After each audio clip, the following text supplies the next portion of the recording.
So good morning everybody, my self Acharya Vishvendra. Physics के सवाल करें परेशान, आचार्य विश्वेंद्र से पाई समाधान। इसमें थर्ड वीडियो में आपका स्वागत है। इसमें मैं आपसे बात करूँगा। तो अब तक मैं आपसे डिस्कस कर चुका हूँ कि जब एक सामान्य छात्र कोई क्वेश्चन सॉल्व करना स्टार्ट करता है तो आंसर तक पहुँचने का मान लीजिए रास्ता है, तो वो इस रास्ते पे चलने की बजाय भावनात्मक विचारों में उलझ जाता है, जिसकी वजह से उसका सब्जेक्ट तैयार नहीं हो पाता। वो एक अच्छा प्रॉब्लम सॉल्वर नहीं बन पाता। और मैंने ये अनुभव किया है कि अगर दो छात्र हैं, एक छात्र बहुत ज़्यादा पढ़ता है, लेकिन जब वो सवाल हल करता है तो वो विचलित हो जाता है, भावनात्मक रूप से अस्थिर हो जाता है, तो उसका परिणाम उतना अच्छा नहीं आएगा, परीक्षा में उतने अच्छे अंक वो नहीं ला पाएगा। वहीं पे दूसरा छात्र है जो कम पढ़ता है, लेकिन उसके जो सवाल जब वो हल करना प्रारंभ करता है तो भावनात्मक रूप से वो काफ़ी स्थिर रहता है, विचलित नहीं होता। प्रश्न की जटिलता से जो भावनात्मक विचलन की स्थितियाँ उत्पन्न होती हैं, वो उन स्थितियों को सहज रूप से आप कह सकते हैं कि मैनेज करने में, उनका प्रबंधन करने में सक्षम होता है। और भावनात्मक जटिलताओं में उलझने के स्थान पर वो ये सीख लेता है कि मुझे प्रश्न का उत्तर किस प्रकार से प्राप्त करना है, तो उसका पूरा ध्यान उत्तर लाने पर केंद्रित होता है, भावनात्मक विचलन की स्थिति पर नहीं। और धीरे धीरे वो ये चीज़ सीख लेता है और परीक्षा में अच्छे अंक भी ला पाता है और जीवन में वांछित सफलता भी प्राप्त करता है। लेकिन यदि एक दूसरा छात्र है, वो जब सवाल हल करने का प्रयास करेगा तो भावनात्मक विचलन की स्थितियाँ उत्पन्न होंगी, जैसे डर लगेगा उसको, गुस्सा आएगा, घबराहट होगी, एंजाइटी, डिप्रेशन, और वो सवाल हल करने के स्थान पर इन्हीं भावनात्मक आवेगों में उलझ जाएगा और सवाल हल नहीं कर पाएगा, जिसका लॉन्ग टर्म में परिणाम ये होगा कि छात्र का जो आत्मविश्वास है वो धीरे धीरे कम होने लगेगा और एक ऐसी स्थिति में छात्र पहुंच जाएगा कि उसको लगेगा मैं जीवन में कुछ भी नहीं कर सकता। तो ये जो सवाल से उत्तर प्राप्त करने की प्रक्रिया है, इसको या तो आप प्रारंभ ही ना करें, और यदि प्रारंभ कर देते हैं तो इसमें पूर्ण दक्ष बन के ही बाहर निकलें।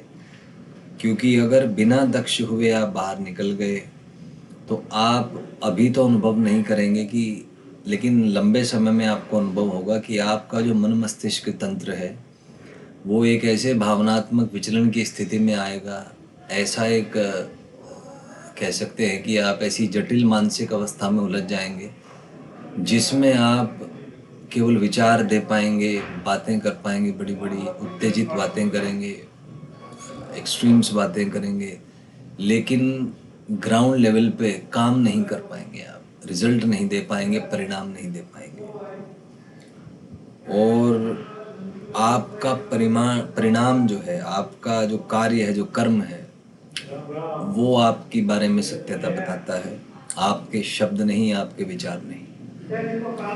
अतः इसलिए प्रयास करें कि आप या तो क्वेश्चन आंसर वाला जो एक एल्गोरिथम है, जो प्रोसेस है, इसकी जो प्रक्रिया है, या तो इस प्रक्रिया में आप एंटर ही ना करें, इसमें प्रवेश ना करें।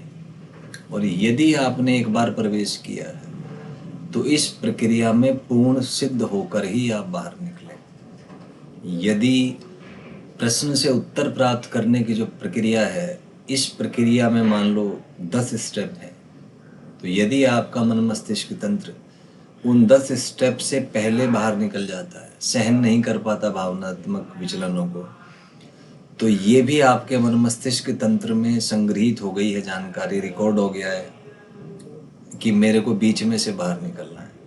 और अगर एक बार ये चीज़ रिकॉर्ड हो गई और आदत हो गई आपको इसकी, तो उस आदत को बदलना अत्यंत जटिल कार्य है, बहुत मुश्किल है।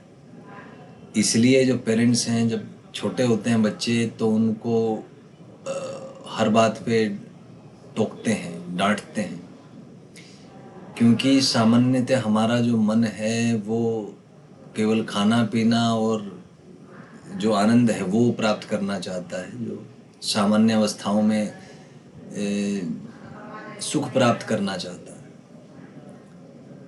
तो ये मौलिक प्रक्रियाएं हैं। इससे ये तो जानवरों में भी हैं, खाना पीना और बाकी जो है अपने वंश को आगे बढ़ाना, ये मौलिक प्रक्रियाएं हैं। जानवरों पाश्विक प्रवृत्तियां हैं, इनसे आप मनुष्य नहीं बन जाएंगे। मनुष्य का अर्थ ही न पाश्विक प्रवृत्तियों से ऊपर उठना है।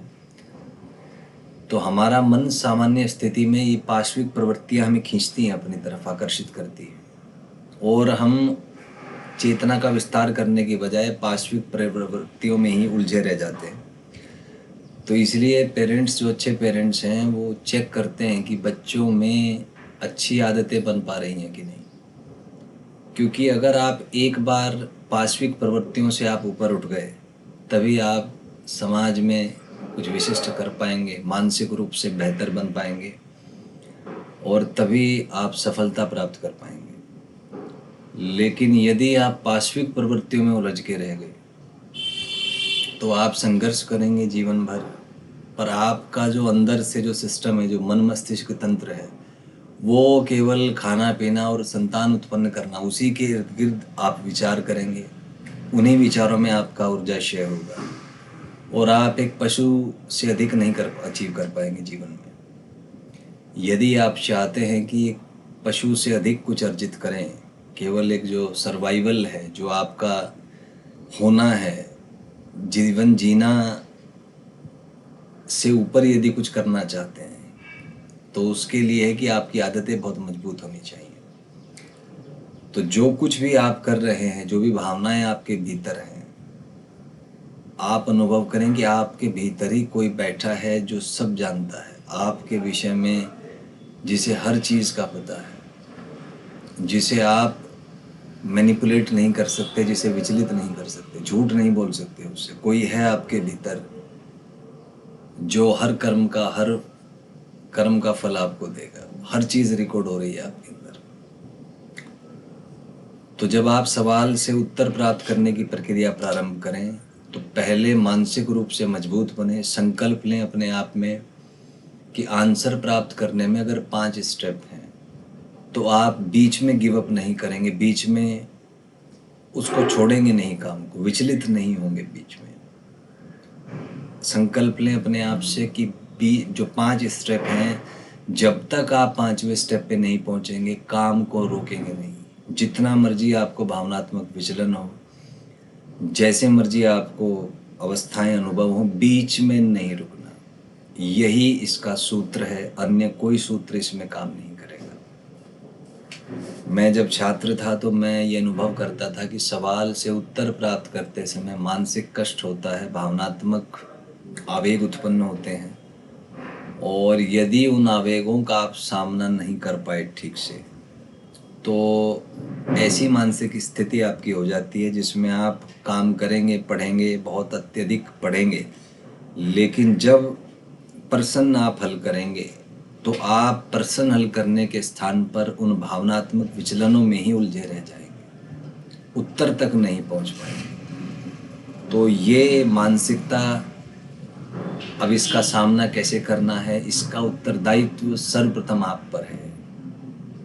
यदि आप चाहते हैं एक बेहतर जीवन जिएं, तो उसका आधार है आपके मानसिक गुण, और मानसिक गुणों में सर्वप्रथम है समस्या हल करने की क्षमता। आजकल समस्याएं सबके पास हैं, पर समाधान बहुत कम लोग जानते हैं। और जो समाधान प्राप्त कर सकता है आज की दुनिया में, वही व्यक्ति कुछ करने में सक्षम है, वही रोजगार पाने में सक्षम है, या वही अपना स्वरोजगार करने में सक्षम है। क्योंकि रोजगार का अर्थ है कि आप कुछ सेवाएं दे रहे हैं, बदले में आपको कुछ धन प्राप्त हो रहा है। तो मेरे ख्याल से सभी समस्याओं में उलझे हैं। तो यदि समस्या आप हल कर पाएँ और यदि आप उस कार्य में दक्ष हो गए, तो आप चाहे जॉब करें, चाहे आप पढ़ाई करें, चाहे आप आध्यात्मिक जीवन में हो, तो यदि आप समस्या हल कर सकते हैं तो निसंदेह आपका एक अपना स्थान होगा, आप सफलता प्राप्त करेंगे और जीवन में वांछित फल आपको मिलेगा। इसके बाद बाकी नेक्स्ट वीडियो में आपसे डिस्कस करूँगा। धन्यवाद।